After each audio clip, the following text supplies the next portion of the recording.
Hi, welcome back to Easy English with Tim.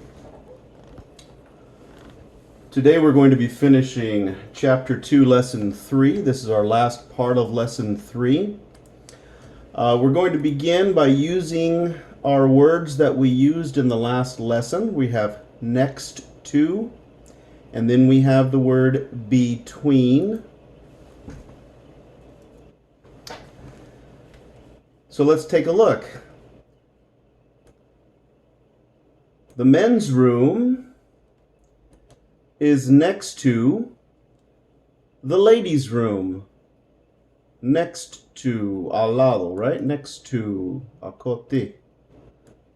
So the men's room is next to the ladies' room.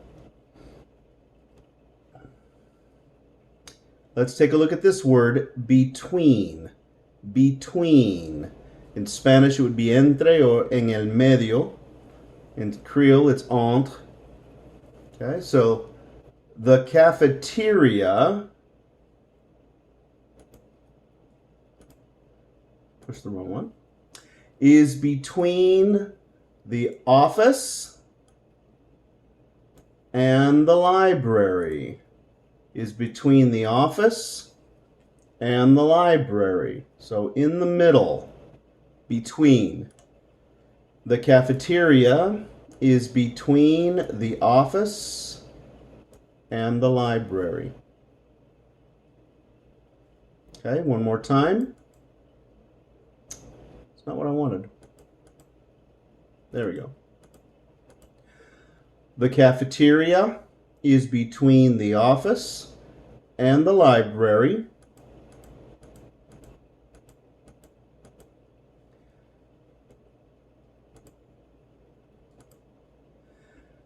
And the men's room is next to the ladies' room. Okay, we have a little car here going down the street. Okay.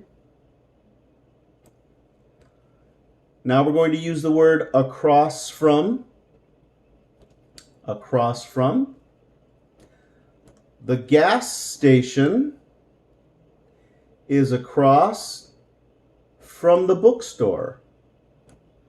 The gas station is across from the bookstore.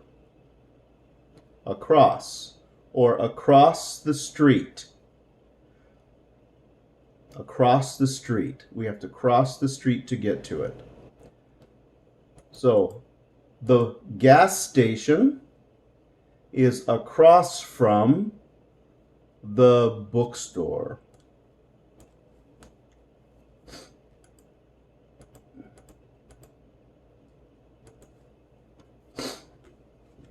Okay, we have a little conversation, a minimized conversation.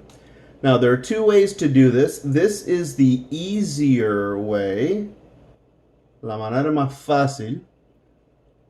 Where's the? Where's the bookstore? Where's the library? Where's the ladies' room? That is the easiest way to say this. ¿Dónde está, right? Where's? ¿Qué côté? Where's? But the other way of saying it is a more formal, más formal, right? More formal. Can you tell me? Puede decirme. Or me puede decir. Can you tell me where the library is? Can you tell me? Puede decirme. Me puedes decir. Can you tell me where the library is? Can you tell me where the bookstore is? Can you tell me where the ladies' room is? Okay, so no matter what you use, here are two different ways to say it. Most people will start with this because it's easier. Then we go to this as we become more comfortable with the language. Okay, now, whichever one we choose, okay, the person is going to respond like this. This is one way to respond. You have option 1, option 2. And then you have what's option 3 is simply over there. Okay?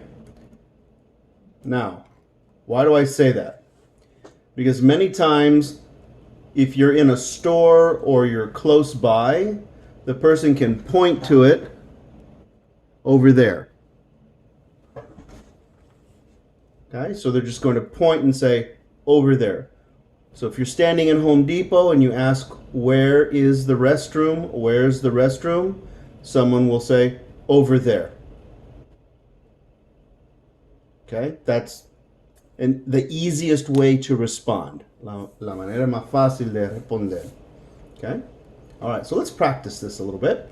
Can you tell me where the bookstore is? Option 1. The bookstore is next to the library. The bookstore is next to the library. Okay?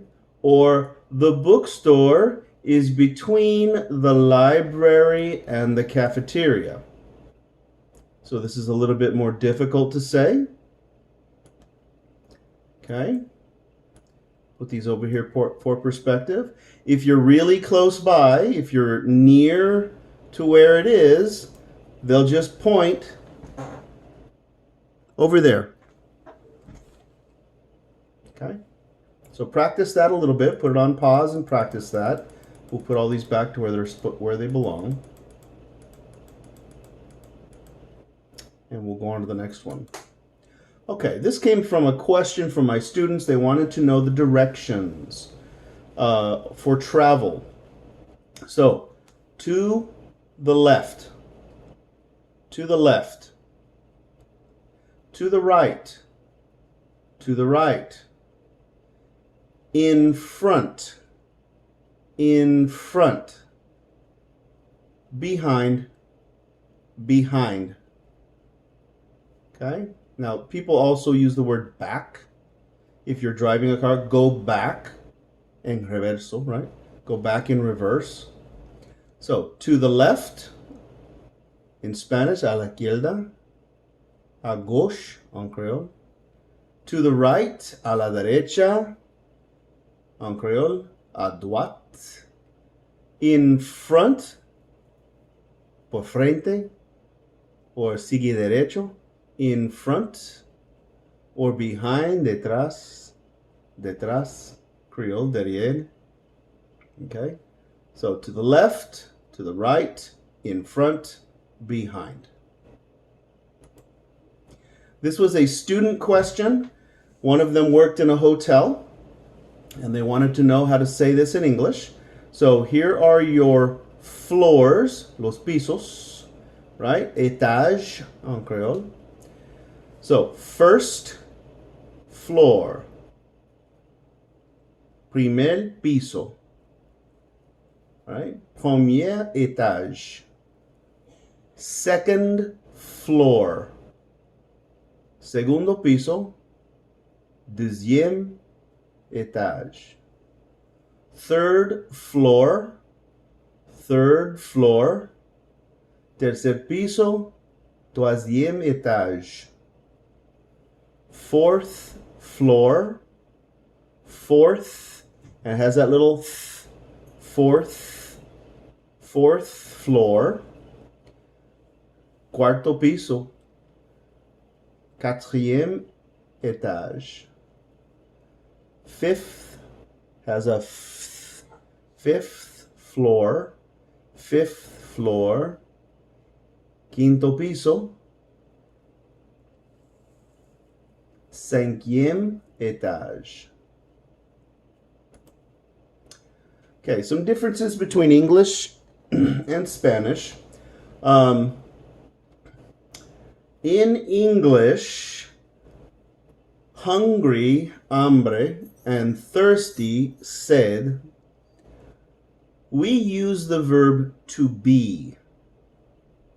because it is a temporary experience. Let's put it that way. In Spanish, you're going to use the verb tener. Tengo hambre. I have hunger. Okay? In English, I am. It's like saying, yo estoy hambre. We're using estar. Okay? I know that sounds like terrible Spanish, but that's literally what we're saying. I am temporarily hungry. Okay? I'm very hungry. Tengo mucha hambre. Same thing with thirst or thirsty. I'm very thirsty. Yo estoy, literally, I am thirsty. I am temporarily thirsty. En español tengo, está usando tener. Tengo mucha sed. So that's a difference between English and Spanish. Now, this was a student question also. This is just extra information. They asked what type of bears live in Florida. So we have the black bear in Florida. But other bears found in the United States, this is Colorado, Wyoming, probably parts of Canada, maybe even Alaska. But this is called a grizzly bear. They're very big, they're very strong. This is the smallest bear we have in the United States, the black bear. The grizzly bear is the next largest. Then we have the Kodiak bear that is in Canada and Alaska. Very, very big bears. And then we have the polar bear, the biggest bear in the world. Polar bear. And these are all found in the United States in various areas. However, this one is found in Florida and California. They don't grow as big as these others. These are also animals that we have in Florida. We have a bobcat with a small tail. And then we also have the Florida panther that lives wild in Florida. Okay, that is today's lesson. Thank you so much for joining me for a short lesson. We will begin chapter 2, lesson 4 next time. Thank you very much for joining me. And remember, practice, practice, practice.